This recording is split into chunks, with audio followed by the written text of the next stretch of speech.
Finally, off on time.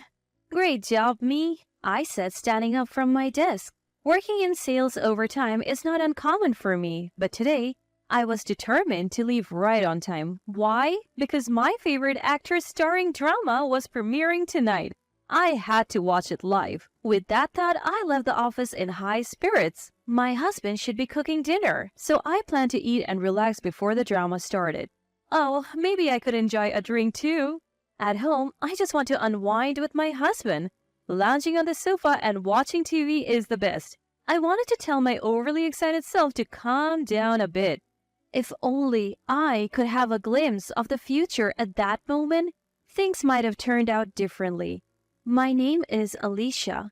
I am a 27-year-old office worker. My husband Philander and I are in our first year of marriage. We are still in that sweet honeymoon phase. Philander, my college junior, has an innocent smile that I find adorable. He's a bit unreliable but has many friends and a cheerful personality, so being with him is always fun. That's why I married him. I'm home, I said, returning with some drinks. The smell of fried chicken wafted all the way to the entrance. Hungry, I entered the living room only to face a reality I couldn't accept. Welcome back, Philander said, smiling innocently, but that wasn't the issue. Who are you? I couldn't take my eyes off the man in the aloha shirt sitting there. I had passed a straw hat at the entrance without noticing, too excited about the drama. He nodded at me while eating fried chicken, and I instinctively nodded back. No, wait, that's not it. Who? Then Philander turns to me and says nonchalantly, my friend, we just happened to meet at the station. What? Invite a friend you just happened to meet at the station to our house out of the blue? Without even telling me? My mood takes a nosedive at this point. Philander seems to have lived alone since his student days, leading a rather carefree life.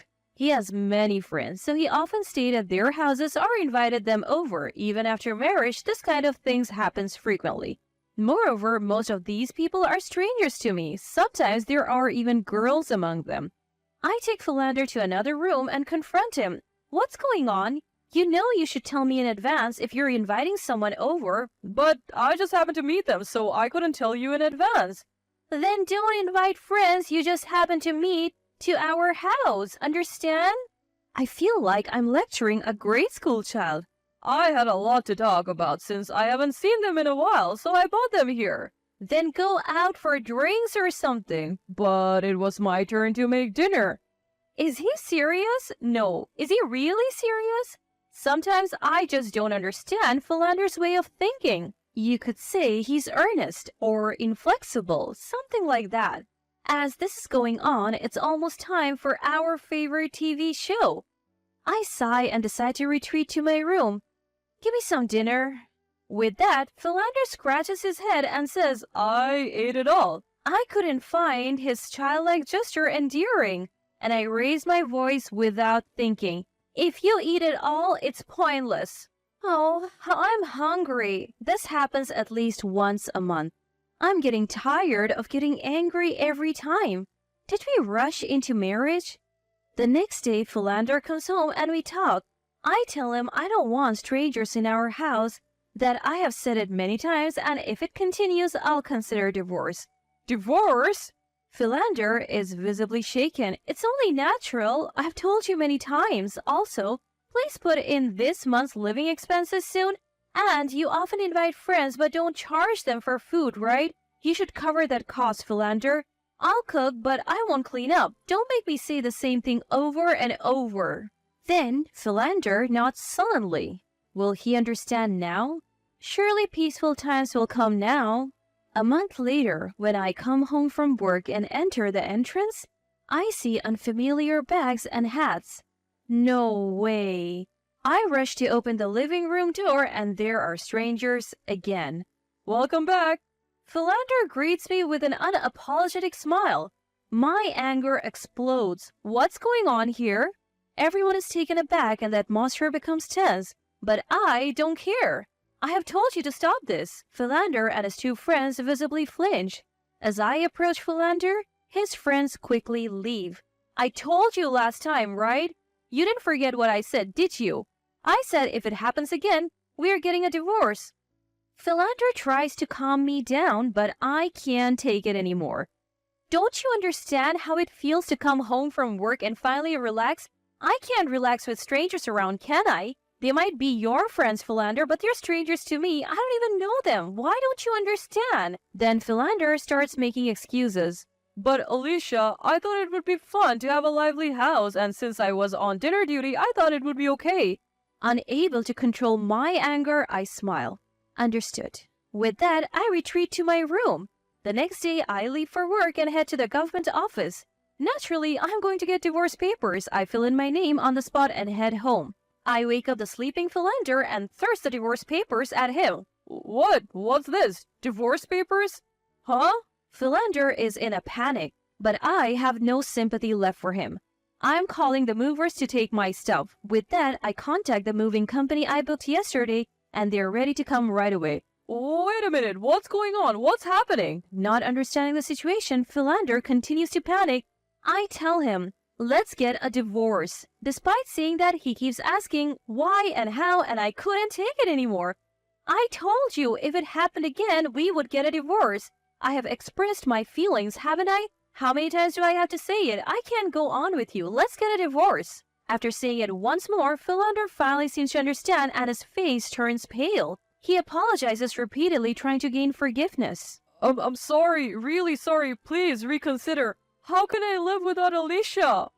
As this is going on, the movers arrive. I brush off Philander and welcome the movers with a smile. Furniture, appliances, my belongings. Philander watches in shock as they're carried out one by one. All of them were bought with my savings from when I was single. Some were even things I used when I lived alone. Speaking of which, there's also the expensive table and sofa that he said he would pick out for me because my room wasn't stylish before we got married. But since I bought them with my money, I'll take them. The movers are efficient and the room is quickly cleared. Hey, Alicia, wait! How am I supposed to live? I was a fool to think his helplessness was part of his charm. I feel so pathetic I could cry. I bring over 2 large cardboard boxes. These are the things you used before we got married. You'll be fine with these. I don't need them, so I'm giving them back. Inside are a small rice cooker, frying pan, and pots. Also, I have decided to cancel the lease at the end of the month, so you better leave soon. Philander clings to me as I speak calmly, but I am too angry to bear it any longer. That's how important this space was to me. Why didn't he understand? A promise is a promise. Write this quickly. I forcibly hand a pen to Philander, who is still reluctant to fill out the divorce papers. I told you clearly, if it happened again, we would divorce. It's no joke. I have told you to stop so many times. Besides, this condominium is in my name. You moved into the place where I lived when I was single, Philander. Yet, why do you keep doing whatever you want? Finally realizing I was serious, Philander reluctantly began to fill out the divorce papers. You said you would work hard to get promoted quickly when we got married, but in the end, it seems like people at work say you can't do your job. Thanks to that, you have a low salary. No prospects for promotion. You don't even contribute to living expenses. I should have chosen a more reliable man. As I sighed, Philander looked frustrated. I never thought we would divorce over something so trivial. It was a short marriage. I can't live with someone who can't think of others. I snatched the divorce papers and left the house. I decided to live in the company dormitory for a while and take my time looking for a condominium. At least for now, I can have my own space. But that peaceful life was soon shattered. A week later, while relaxing in my dormitory, my mobile phone rang. It was Philander.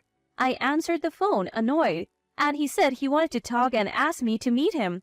Honestly, I thought it was a hassle, but it would be more troublesome if he kept bothering me. I agreed and headed to the condominium we hadn't yet cancelled. When I arrived at the entrance, Philander greeted me. As I entered the living room, Philander's mother was there. Why? My eyes widened as mother-in-law suddenly started accusing me. Alicia, what's this about suddenly wanting a divorce? How is this child supposed to live on his own? Mother-in-law adored Philander and always meddled in our affairs. I told her everything. I heard from Philander. But what's wrong with that? Isn't it good to have many friends? It's fun every day. No, it's not fun. To me, they're strangers. And why is his mother showing up now? My irritation grew. It's so pitiful that Philander is being divorced over something like this. Mother-in-law looked like she was about to cry, whether genuinely or not. Oh, really? So I am not pitiful? I almost said those words, but swallowed them. It's pitiful for my son to be divorced. I should have married him to a younger girl. I reached my limit at that point. After all, she's a stranger to me now. I don't need to hold back. Yes, marrying a younger girl and getting financial help from parents to support the marriage would be something new. Or maybe you're looking for a high-earning young girl. Living in a cheap apartment with low salaries might work too. It fits your lifestyle. When I said that, both mother-in-law and Philander stared at me shocked.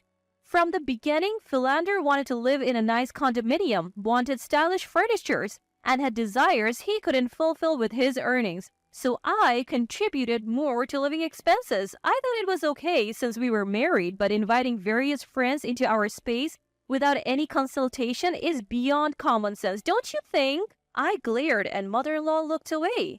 Having many friends and having fun?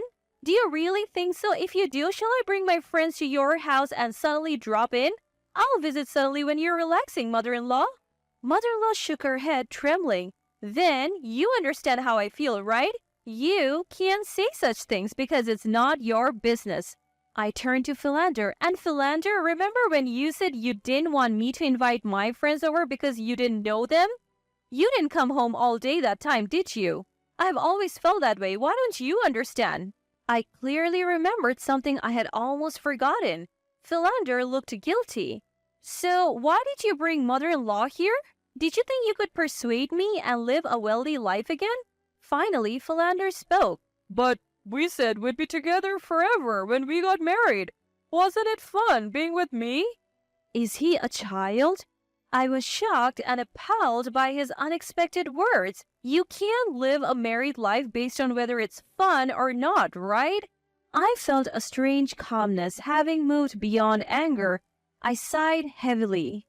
Being with Philander was fun, but there were times when it felt like dealing with a child. I'm not your mother, you know. Grow up a little. Let's be together forever isn't a child's promise. We both have to work hard to live together. That's why I divorced you. Philander had nothing to say. Also, I would like you to pay back some of the living expenses you didn't contribute. As I said this, exasperated mother-in-law looked at Philander. You were supposed to put in living expenses, but you said you spent it on fun lately and didn't put it in. Roughly calculated, it's a total of $200,000. A grown man who works and can't even put in that much is pathetic, isn't it? Suddenly, mother-in-law became hysterical. Philander, you're a good-for-nothing who can't even pay living expenses, just like your father. I remembered Philander telling me that his father earned little and his mother had always worked. Is it genetic? Is it really genetic? Pay that money back promptly. Come back home for now. Suddenly, mother-in-law switched from Philander's side to mine. Well, that's how it is, so don't contact me anymore. There was nothing left to say. I looked around the room, almost empty of belongings, and sighed again. Goodbye. It was completely over for me. As I left the room without looking back, I heard Philander's voice from behind. Sorry. Thank you for everything. I felt refreshed as I left the familiar condominium. I failed in marriage, but now I can move forward. Later, Philander transferred the $200,000 he hadn't put in for living expenses. Apparently, mother-in-law is passionate about re-educating him, and he has changed jobs to a company near his parents' home, living under mother-in-law's financial management. I feel so relieved. Now, let's work hard today.